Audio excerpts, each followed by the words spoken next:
একটা ফ্যাকশনের নাম হলো আনোয়ার হোসেন মঞ্জু জাতীয় পার্টি, ওটার নাম আবার জেপি।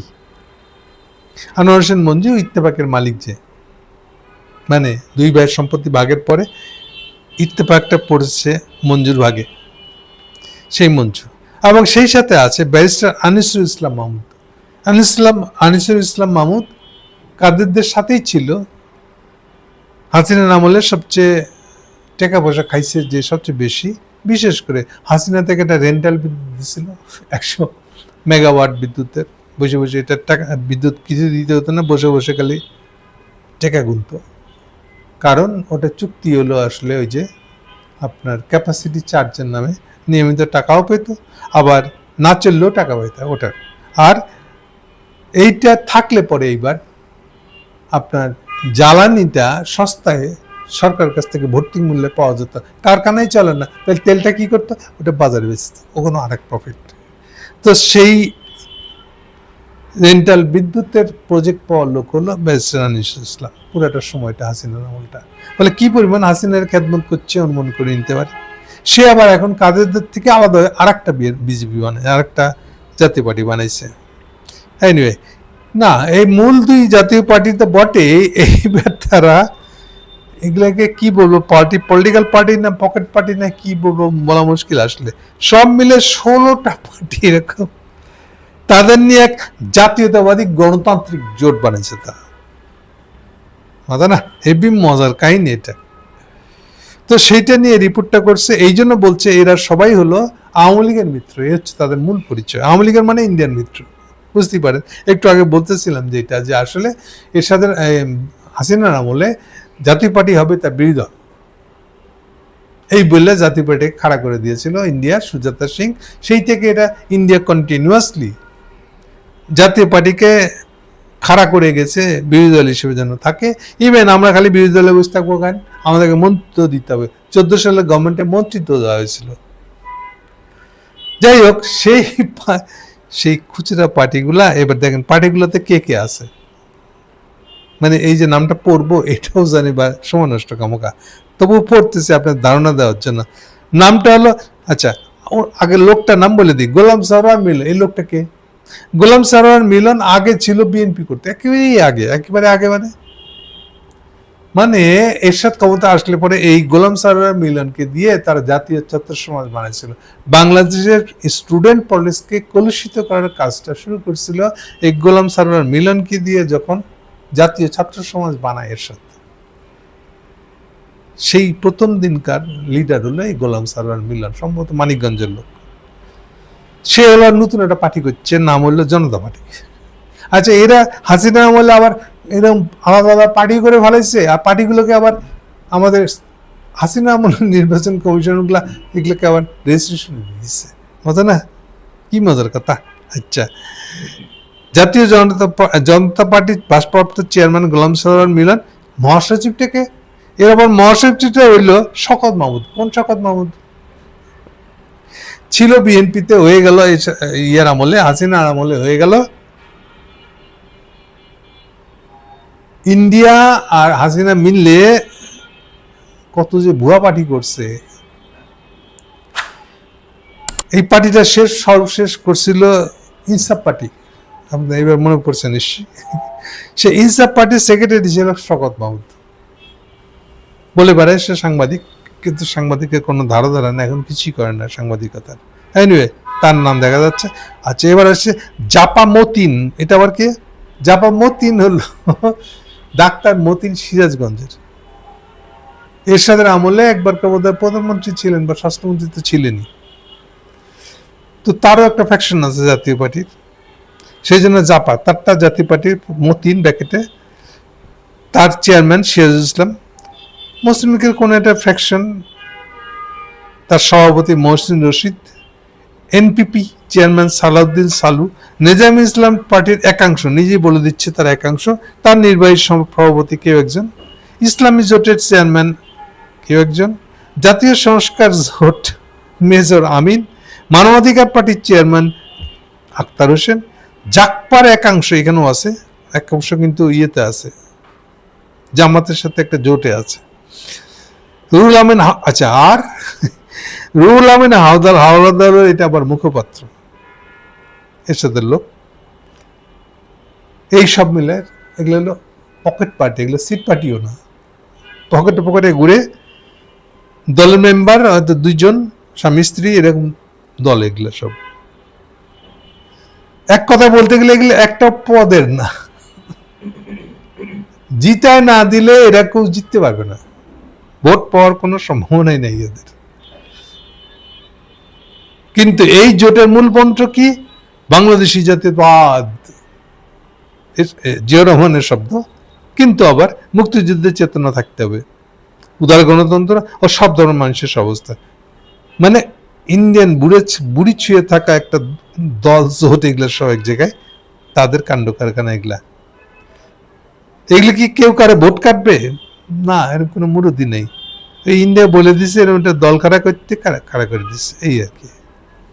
তো লিগেল লাইনে থাকলে তো তাতে মানে এতে কি বিএনপি জামাতের ভোট কমবে? কোনো ইম্প্যাক্ট নাই।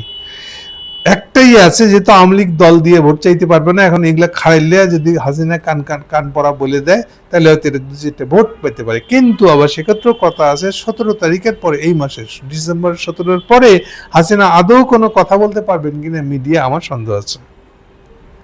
তো সার কথা দাঁড়াইলো, এগুলার কারবার এখনো চলতে আছে। এই জাতীয় পার্টি নিয়ে হাজারো ফ্যাকশনের শেষ নেই জাতীয় পার্টির। আর এগুলা নিয়ে আমরা এলাম শিরোনামে দিতেছে, আমরা এলাম আওয়ামী লীগের মিত্র। মানে হলো আওয়ামী লীগ তো ভোটে দাঁড়াতে পারবে না, আমরা আমাদেরটাতে দাঁড়াবো, আওয়ামী লীগের লোকেরা আমাদের থেকে ভোটে দাঁড়াবে, এবং আমরা আওয়ামী লীগের ভোটগুলো জোগাড় করে দেবো। কিন্তু আপনাদেরকে ভোট দিলে কি এই ভোটটা তাহলে বিএনপি পাইবো কেমন, জামাত পাবে কেমন করে? তার মানে আমরা দাঁড়িয়েছি বিএনপি জামাত যাতে এই ভোটগুলো না পার তার করার জন্য।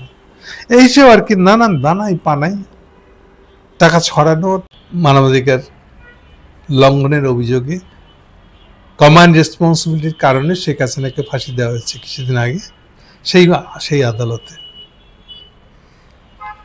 যেটা এখানে পান না, মানে একটা একদিক থেকে ছুপা, আবার লো টোনে থেকেছে হাসিনার আমলে, যে আমার খুব ভালো সম্পর্ক না হাসিনার সাথে, এরকমটা আমি খুব ক্লোজ না আর কি। কিন্তু এখনকার কাজকর্ম দেখে বোঝা যায় উনি ক্লোজের বাপ। যেটা এখানে পান্নার আরেকটা পরিচয় আছে, উনি আবার কামাল হোসেনের কামাল হোসেন, যেটা এখন তার বউ আর মেয়েরা চালায়, আইন সালিসি কেন্দ্র নামে যে মানবাধিকার এনজিওটা, এই এনজিওর চিফ এক্সিকিউটিভ বোধহয় এখন উনি। তো হেডলাইন এলো, হাসিনার পক্ষে লড়বেন না, ট্রাইব্যুনালে নিঃশর্ত ক্ষমা চাইলেন জেডাই খান পান্না। তামসা যে কত ধরনের হয়। আগের দিনের কোর্টের শুনানির দিন, আচ্ছা আগে বলে রাখি, আজকে 3 তারিখ, 3 তারিখে ওই একই সবুজ এসি প্রিজন ভ্যানে করে সেনাবাহিনীর লোকেরা আসে না, রাজকীয় হাজিরা আর কি। তো সেই রকমই এক সেনাবাহিনীর সেনা সদস্যদের এক রাজকীয় হাজিরার দিন ছিল আজকে। তো আগের দিনের ইয়েতে শুনানির দিনে জেডাই খান পান্না নিজে উপস্থিত থেকে বলেছিলেন যে তিনি হাসিনার পক্ষের সরকারি উকিল, কিন্তু হাসিনার পক্ষে হাসিনা নিয়োজিত উকিল না। যেহেতু হাসিনা নিজে উকিল দেয় নাই, না দিলে কোর্টের নিয়ম অনুযায়ী কোর্ট হাসিনার পক্ষে কাজ করার জন্য উকিল নিয়োগ দেয় নিজের পয়সা খরচ করে। আপনারা দেখেছেন যে এর আগেও হাসিনার পক্ষে একটা উকিল, যে রায় তার ফাঁসি হয়েছে, ওখানে ছিল, সরকারের দিক থেকে পে করা, সরকারের দিক থেকে নিয়োজিত। তো এবার উনি নিজেই কোর্টে উপস্থিত থেকে, এটা আরেকটা মামলা, গুমের মামলা এটা, এখানে উপস্থিত থেকে জেডাই খান আবেদন করেছিলেন যে আমি উকিল হইতে চাই হাসিনার এই মামলায়। কোর্ট পজিটিভলি নিয়ে চিন্তা করেছিল, কিন্তু অর্ডারটা পাস করে দেওয়া হয় নাই। আজকে ইয়ের আগে এটা পাস করে দেয়, সম্ভবত কালকে দিয়েছে, এটা মনে হচ্ছে, যা হোয়াট এভার।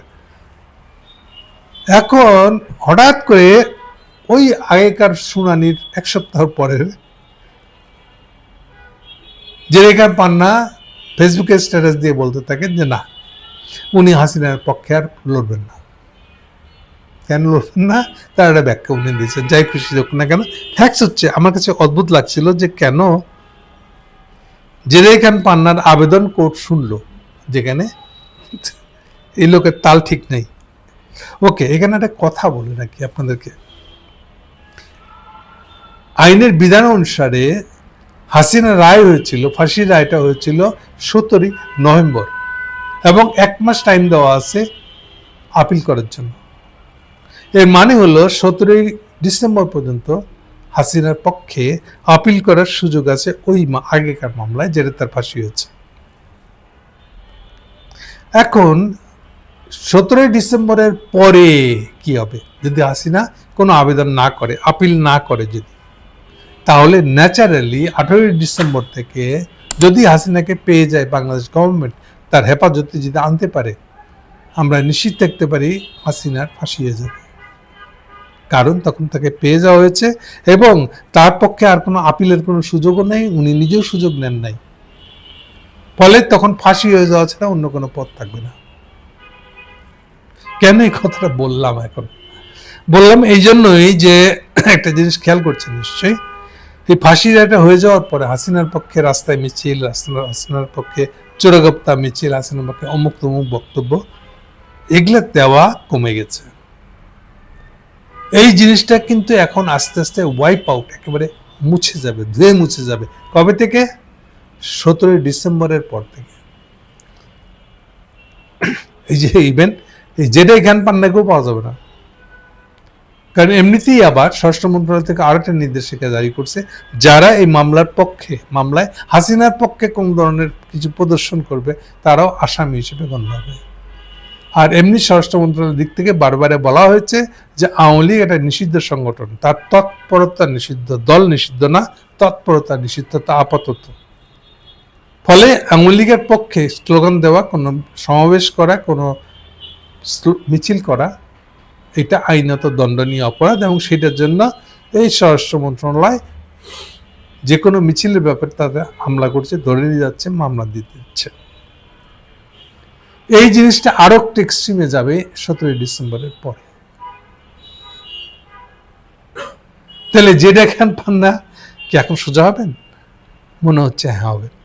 এই ফাঁকে বলে রাখি, এই যে আর একটা বেকু আছে আপনার ফজলুর রহমান, ও একই আইসিটি কোড মানি না, ওনার আবার একটা ওকালতির সার্টিফিকেট নাকি আছে, আজকে গেছে কোর্টে গিয়ে সারেন্ডার, আমি অন্যায় করে আলেছি। আচ্ছা, এত যে তোরা বীর হবি, তাহলে আবার সারেন্ডার করিস কেন? দুনিয়ার এমন কোন দেশ আছে যেখানে কোর্ট অবমাননা করার পরে কোর্টের কাছে মাপ না চেয়ে কোনো সুবিধা আছে, কোনো কোনো কোনো ব্যতিক্রম কিছু করার সুযোগ আছে? আপনি ওই সমাজে থাকতে পারবেন না। কোর্টের রায় সম্পর্কে, কোর্ট সম্পর্কে বাজে কথা বলা, নিচে দেখানো, এটা সারা দুনিয়াতে সব দেশে অপরাধ হিসেবে গণ্য। আপনার কোর্টের সমালোচনা করারও একটা কায়দা আছে। আপনি সেই নিয়ম কানুন পদ্ধতি কিছু না মেনে যদি এরকম চোখ বন্ধ করে জাস্ট আপনার দোস্ত বলছে কি আপনার এনিমি বলছে, সেই জন্য আপনি তার বিরুদ্ধে একটা মন্তব্য করে দিলেন, এই মন্তব্য করা যায় না আদালতের বেলায়। তো এগুলোর থেকে কোনো খবর না রেখে আপনারা এরকম কাণ্ড করে যাচ্ছেন, তো পরিস্থিতি কেমন হবে? এদিকে বাইরে বড় কথা বলবেন, আর ওদিকে আদালত থেকে আবার হাত জোর করে হুজুর আল্লাহ মাফ করে দিন, এগুলি হবে আসলে। তাহলে কি হলো এখানে পান্নার বেলায়? আজকে উনি আদালতে গিয়ে উনিও এই পান্নাও মাপ চাইছে, আদালত ভুলে গেছে। তো স্বভাবতই আজকে আদালতে যখন পান্না উপস্থিত হয় নাই, তখন তলব করছেন আদালত, আপনি হাসিনার পক্ষের উকিল, সেদিন নিজে আবেদন করেছেন এবং আদালত মঞ্জুর করে দিচ্ছে, অথচ আপনি আজকে কোর্ট শুরু হয়ে গেছে, কোর্টে রাজি নাই, তলব করেন। তো তলব করছে ডাইরেক্ট নিজে ফিজিক্যালি আইসা আর মাপ চাইতেছে, ও যে ভুলে গেছে। কয়দিন এভাবে চলবে? তাহলে এটাই বলতেছিলাম যে আওয়ামী লীগের পক্ষে এই যতগুলা আওয়াজ দিচ্ছে, আওয়াজ দেওয়ার লোক যত দেখছি, ইদানিং দেখা যাচ্ছে যে ট্রয়কা মিডিয়াতে চলতেছে, আনিস আলমগীর, আপনার তুষার, আরেকজন কে জানি, এগুলাও কিন্তু আস্তে আস্তে আস্তে আস্তে আস্তে স্তীমিত হয়ে যাবে। সো এগুলো খবর না রেখে যারা যারা চিল্লাচিল্লি করছিল তাদের জন্য খারাপ দিন আসতেছে। যে কথা বলছিলাম যে জেডে খান পান্না আজকেও তলবের ঠেলায় পড়ে আইসিটি কোর্টে গেছেন। আজকে যে মামলা ছিল সেখানে গিয়ে তিনি করজোরে মাপ চাইছেন। মাপ চাওয়ার পরে ওনাকে সরকারি উকিল হিসেবে নিয়োগ বাদ দিয়ে নতুন উকিল নিয়োগ দিয়েছে কোর্ট। তো সার কথাটা দাঁড়ালে এই যে মূলটা বলেছিলাম যে 17 তারিখের পরে এটা আরো কমে যাবে। দিনকে দিন আওয়ামী লীগের পক্ষে সমাজে নড়াচড়া করা, ঘুরে বেড়ানো, রিপ্রেজেন্ট করি, মিছিল করি, সাংবাদিকতা করি, আওয়ামী লীগের কত ভালো ছিল, এই ধরনের কথা বলার লোকটা আস্তে আস্তে আস্তে আস্তে কমে যাবে। কমে যে এক্সট্রা পর্যায়ে একেবারে নাই হয়ে যাবে। প্রথম ধাক্কাটা আসবে, যেমন ধরেন যে এই যে যদি আমি সাংবাদিকদের কথা বলি, মিডিয়ার সঙ্গে লোকেরা, তারা দেখবেন যে অচিরেই শুরু হবে বাংলাদেশে দেশি মিডিয়াগুলা, আওয়ামী লীগ মিডিয়াগুলো বিক্রি হতে শুরু করবে। হয় বিক্রি, নাহলে বেদখল হওয়া শুরু হবে। অনেকগুলো হয়ে গেছে ইতিমধ্যে। এটা বাড়বে 17 তারিখের পরে এবং আস্তে আস্তে এই জিনিসটা চেঞ্জ হতে থাকবে। সো এটা শুধু জেডাই খান পান্নার ইস্যু না, আওয়ামী লীগের ইনফ্লুয়েন্স, আওয়ামী লীগের হয়ে রিপ্রেজেন্ট ছাপা হয়েছে। অরিজিনাল রিপোর্টটা করেছে টিআরটি। টিআরটি হলো তুরস্কের একটা সংবাদ মাধ্যম, ইন্টারন্যাশনাল সংবাদ মাধ্যম, যেটার বাংলাদেশে অনেকেই তার সংবাদ কিনে এবং ছাপে। এক ধরনের সেকশন আছে, তারা টিআরটির রিপোর্ট পছন্দ করে। এর আগে কখনো প্রথম আলো টিআরটি নিউজ অনুবাদ করে ছাপছে আমি দেখি না, মনে পড়ে না, কিন্তু এই রিপোর্টটা ছাপছে। এখন সেটি কি ইন্ডিয়া প্রসঙ্গে রিপোর্ট, সেই জন্য হতে পারে। এই রিপোর্টটাতে বলা হয়েছে নিরাপত্তার রক্ষাকর্তা পড়শি দেশগুলা, ইন্ডিয়ার পড়শি দেশগুলোর কাছে সে নিরাপত্তা, তাদের সবার নিরাপত্তা নিশ্চিত করার দায়িত্ব নিবে, এরকম একটা পরিচিতি সে দাঁড় করাইতে চায়, হচ্ছে তার বক্তব্যের সার কথা। কিন্তু বঙ্গোপসাগর থেকে শুরু করে হিমালয় পর্যন্ত ভারতের হস্তক্ষেপ ও নীতির কারণে বিভিন্ন দেশে ক্ষোভ তৈরি হচ্ছে। আসলে পুরো রিপোর্টটা আমেরিকার কেন্টাকি বিশ্ববিদ্যালয়ের, মনে হচ্ছে বাংলাদেশি নাগরিক, সে মানে বাংলাদেশি অরিজিন, একটা পলিটিক্যাল সায়েন্সের টিচারের মন্তব্য নিয়ে তার উপর ভিত্তি করে রিপোর্টটা সাজানো। নাম হলো তার ডক্টর নাজমুস সাকিব। তাকে রেফার করে বলা হচ্ছে যে এই বিষয়ে তিনি বলেন, বাংলাদেশ, শ্রীলঙ্কা, মালদ্বীপে প্রকাশ্যে স্বৈরতন্ত্র টিকিয়ে রাখতে ভারতই ভূমিকা রাখছে। তার মতে এর ফলে বাংলাদেশে ভারতের বিরুদ্ধে জনমত আরো শক্ত হয়েছে। এরকম অনেক কথাবার্তা আছে এই রিপোর্টের মধ্যে, কিন্তু আমার রিডিং হলো এই রিপোর্টের সবচেয়ে দুর্বল দিকটা যেটা, সেটা হলো যে ইন্ডিয়ার কি কি খায়েশ আছে, কি হতে চায়, নিরাপত্তা রক্ষাকর্তা হতে চায়, এই দিকের উপর বেশি জোর দিয়ে কথাগুলো বলা হয়েছে। বোধ তার রিপোর্টারও প্রসঙ্গ তুলেছে এরকম জায়গা থেকে, আবার ওই যে নাজমুস সাকিব যে এটার উত্তর দিচ্ছে তার কাছে তিনিও উত্তরটা দিচ্ছেন ইন্ডিয়ার খায়েশ কি সেটা জায়গা থেকে।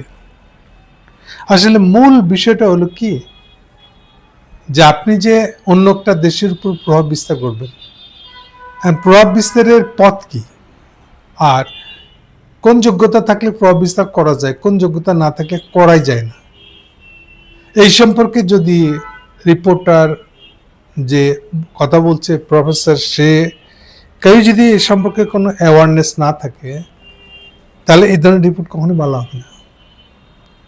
কারণ মূল প্রসঙ্গটা হলো যে একটা দেশ চাইলে কি আরেকটা দেশের উপর প্রভাব বিস্তার করতে পারে, অন্য দেশের উপর প্রভাব বিস্তারের ক্ষমতাটা কি থেকে আসে, এই বিষয়গুলো সম্পর্কে পরিষ্কার ধারণা রাখতে হবে।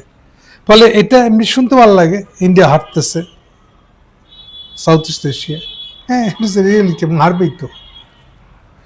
কারণ ওখানে আর একটা গাদামি আছে এই বিজেপি একা না, এটা কংগ্রেস বিজেপি এই জায়গায় এক। তারা যেটা কংগ্রেস শুরু করে দিয়ে গেছিল এটাই চালাইতেছে তো এখন বিজেপি, মোদি একই তো। এটা আসলে তাহলে মূল জিনিসটা কোত্থেকে শুরু হয়েছিল?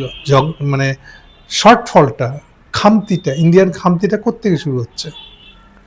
প্রথম কথা হলো যে কথা দিয়ে শুরু করছিলাম, যে ইনফ্লুয়েন্স করার যোগ্যতাটা কেন হয় একটা দেশে। একদম স্ট্রেট কাট বললে ইনফ্লুয়েন্স করার যোগ্যতা, সবচেয়ে ভালো যোগ্যতা আসে যদি আর এক দেশকে ইনভেস্টমেন্ট দেওয়ার সক্ষমতা আপনার হয়। ইয়েস, ইনভেস্টমেন্ট, মিলিটারি পাওয়ার না, মিলিটারি পাওয়ার পরে আসে। প্রথমে আসতে হয় আপনার ইনফ্লুয়েন্স করার ক্ষমতা, মানেই আপনি আরেক দেশে কম সুদে ঋণ দিতে পারেন কিনা। ঠিক যেরকম ভাবে 1945 সালের পরে গ্লোবাল নেতা হিসেবে আমেরিকা উঠে এসেছিল এবং তার বিস্তর বেধরক লোন দিয়েছে, সে কম সুদের লোন, আইদার নিজে দিয়েছে ডাইরেক্ট, আর না হলে ওয়ার্ল্ড ব্যাংক আইএমএফের মধ্যে তো দিছেই। এবং সেগুলো সুদের হার দেখেন আপনি, কখনো অনুদান, মানে একেবারে কায়দায় শেষ, আপনাকে ঋণ শোধই করতে হবে না, সুদ তো দিতেই হবে না, আসলও ফেরত দিতে হবে না, এটা দিয়ে শুরু করে পরবর্তী ক্ষেত্রে আসে 1% নিচে সুদ। তাহলে এগুলো দেওয়ার মূলত থাকলে না, এরপরে আপনার ইনফ্লুয়েন্স হবে। এটা হচ্ছে ইনফ্লুয়েন্সের একদম গোড়ার কথা। এখন ইন্ডিয়া কি সেই ইনফ্লুয়েন্সওয়ালা দেশ হয়েছে? আমি কি বলবো আর, যে নিজেই এখন বিদেশি লোন নেয়, এই ধরনের লোন পর্যন্ত যাবে পড়বে, সেই দেশ কেমনে এই লোনটা সে বাংলাদেশকে দিবে, মালদ্বীপকে দিবে? ওর নিজেই তো লোন লাগবে এখন। তো কাজে এটা না থাকা সত্ত্বেও তাহলে ইন্ডিয়ান নামটা, নিজের নামটা পাশে ঢুকায় রাখলো কি করে?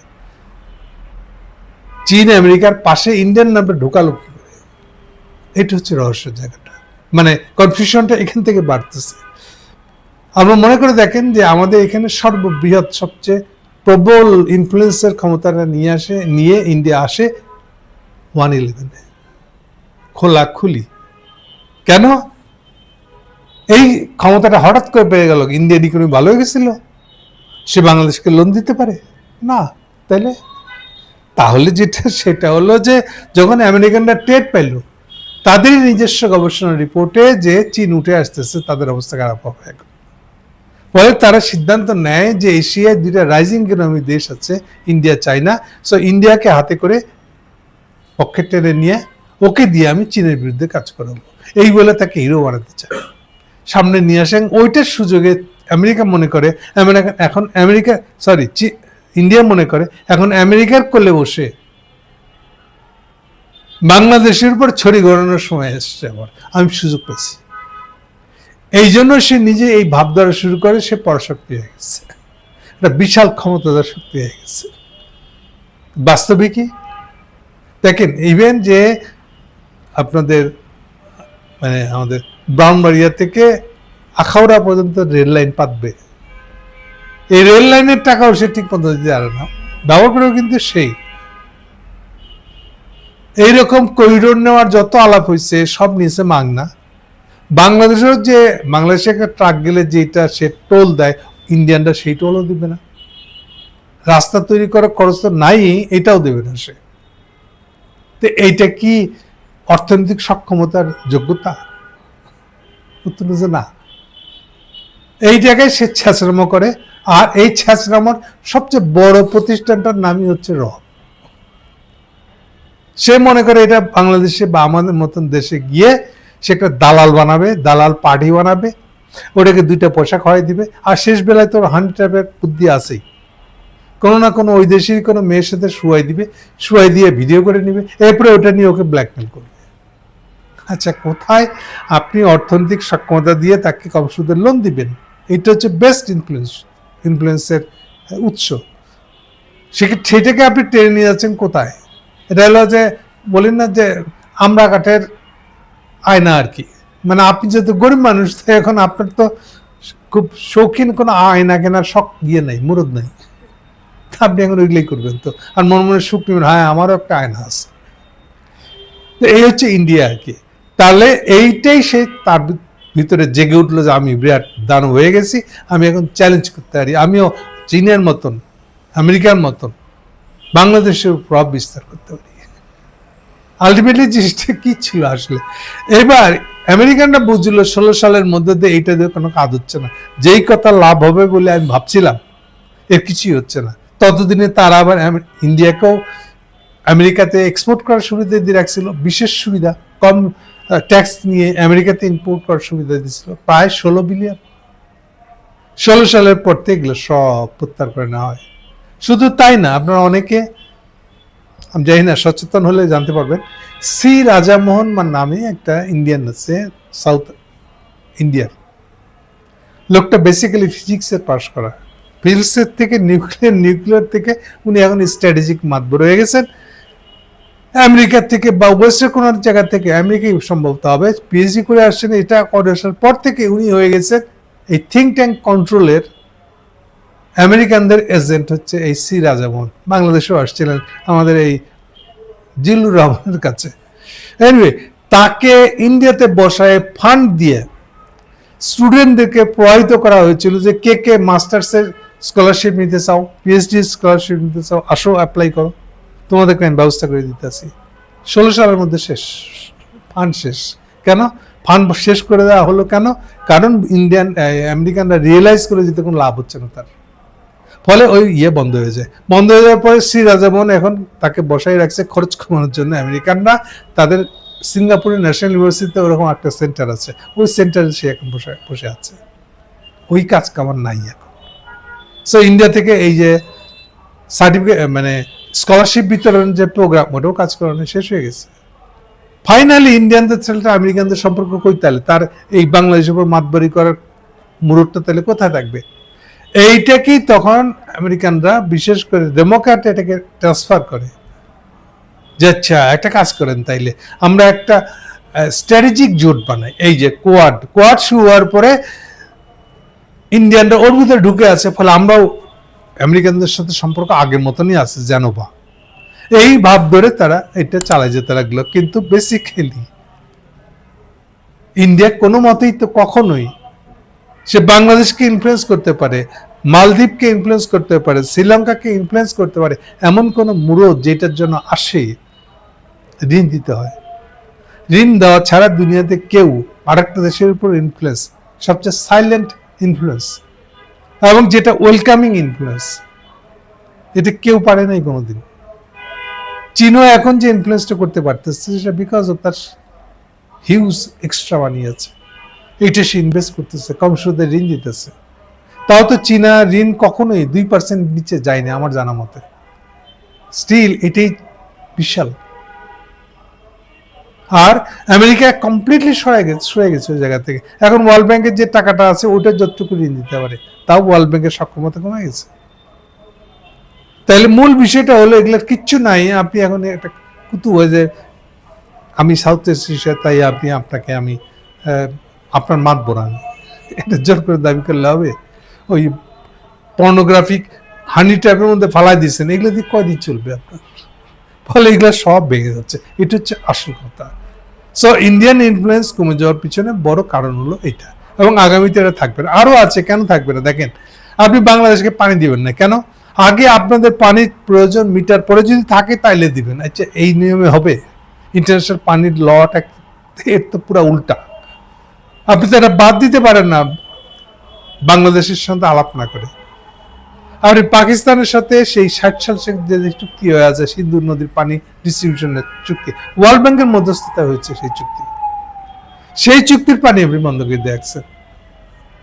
এখন কি এটা সুস্থ সম্পর্ক হবে? আপনি মাতবর তো দূরের কথা, আপনি যেটা পাওনা যেটা দিচ্ছেন না। হাফজিয়ার সাথে চুক্তি হয়েছিল আপনি তিস্তার পানি দিবেন, বিনিময়ে আপনাদের এই যে অনুপ চেটিয়াদেরকে আমরা ফেরত দিয়ে দেবো সুন্দর বন্দোবস্ত করে।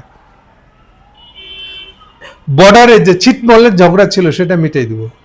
এটা তো একেবারে ক্লোজ ডিল একটা। মানে কেন ইন্ডিয়ান ইনফ্লুয়েন্সে 111 হবে, হাসিনাকে বসানো হবে, হাসিনা কি কি দিবে ইন্ডিয়াকে, সেই চুক্তির অংশ ছিল এটা। ফাইনালি ইন্ডিয়া তিস্তা নদীর পানি আজও দেয় নেই, গঙ্গার পানি তো আজ সেই দিনও দেয় নেই। মাঝখান থেকে আমাদের কমিউনিস্টরা ক্ষমতা ছিল বলে একবার চুক্তি হয়েছিল, ওই চুক্তি হয় শেষ, এরপরে চুক্তি অনুযায়ী কোনো পানি বাংলাদেশের আসে না। তাহলে কেন ইন্ডিয়ার সাথে সম্পর্ক থাকবে এসব দেশের? সিম্পলি আর একটা পড়শির যে পাওনা সেটি আপনি দেন নাই। আপনাকে আমরা ইন্ডিয়াকে আমরা অনুপ চেটিয়া দেখে এন্ডারও করেছিলাম যেই চুক্তিতে, সেই চুক্তি অনুযায়ী আপনি হাসিনাকে ফেরত দিতে বাধ্য, কিন্তু আপনি এখন পল্টি মারতেছেন, এটা একটা মুসরি করতেছেন, তা আপনার সাথে সম্পর্ক থাকবে? তাহলে একদিক থেকে হলো মূল ইনফ্লুয়েন্স আসার, আপনি ইনফ্লুয়েন্সিয়াল হয়ে ওঠার মূল কারণটাই হলো আপনার অন্য দেশকে কম সুদের ঋণ দেওয়ার মতন যোগ্যতা, এরকম একটা উচ্চতায় আপনি পৌঁছেছেন কিনা, আপনার ইকোনমি ওরকম জায়গায় পৌঁছেছে কিনা। আর সভাপতি তাতে আর আপনি আর আরেক দেশ থেকে লোন নেবেন না, এরকম একটা জায়গায় পৌঁছেছেন কিনা? উত্তর হচ্ছে না, আপনি পৌঁছেন নাই। তাহলে সেই অবস্থা আপনি কি করে দক্ষিণ এশিয়ার একটা মাতবর হবেন? ওই হানি ট্যাপ করে এটা হবে? ইন্ডিয়া কি মনে করে যে আমেরিকা এই বুদ্ধি কম ছিল? তো ওদিকে যায় না কেন? আমেরিকাকে সেকেন্ড ওয়ার্ল্ড যুদ্ধের নেতৃত্ব, খরচ, সমস্ত কিছু দেওয়ার পরে সে গ্লোবাল লিডার হতে পারছে। এত সহজ জিনিসটা? আপনার কাছে এত এক্সেস সারপ্লাস মূল্য মানে ইনভেস্টমেন্টের যোগ্যতা থাকতে হয়। চীনও যে উঠে আসছে এই যোগ্যতা ছাড়া হয় নাই। তাও এই যোগ্যতা হয়েছে 10 সালের পরে, 2010। এগুলো এত সহজ জিনিস না। আপনি এগুলো সম্পর্কে কোনো কিছু স্টাডি না করে আপনি এখানে বিরাট কুতু হয়ে গেলেন মনে করেন। এই ইন্ডিয়ার সাংবাদিক এটার বিরুদ্ধে চলে গেছিল যখন করোনার আমল, যখন আপনারা সৌদি আরব থেকে অক্সিজেনের টাং লরি নিয়ে আসছেন, তখন এই সাংবাদিক প্রশ্ন তুলছে মোদিকে যে আপনি বলছেন ইন্ডিয়া একটা পরাশক্তি হয়ে গেছে, আপনার নিজের দেশের লোককে বাঁচানোর মতন ইয়ে নাই, অক্সিজেন সরবরাহ নেই হসপিটালে, এই মুরদ নাই আপনার, আর আপনি পরাশক্তি নিজেকে বিবেচনা করেন। ওকে, তার সার কথাটা কি দাঁড়ালো? যে এটা হলো দেশি কাঠার আয়না বানাইতে গেছেন আপনি একটা, আপনার আয়না কেনার যোগ্যতা নাই, আপনি নিজের যোগ্যতা দিকে খেয়াল নাই করে আপনি এখন আপনার গ্রামের সবচেয়ে বড় লোকটার মতন আচরণ শুরু করছেন। তাহলে সভাপতি কি হবে? এটা থাপ করে ধসে পড়ে যাবে। এবং ইন্ডিয়ার সেই অবস্থাটাই হতেছে, এবং সামনে এটা আরো খারাপ জায়গায় যাবে। এই যে মোদি আমেরিকার কোলে উঠে গেছেন,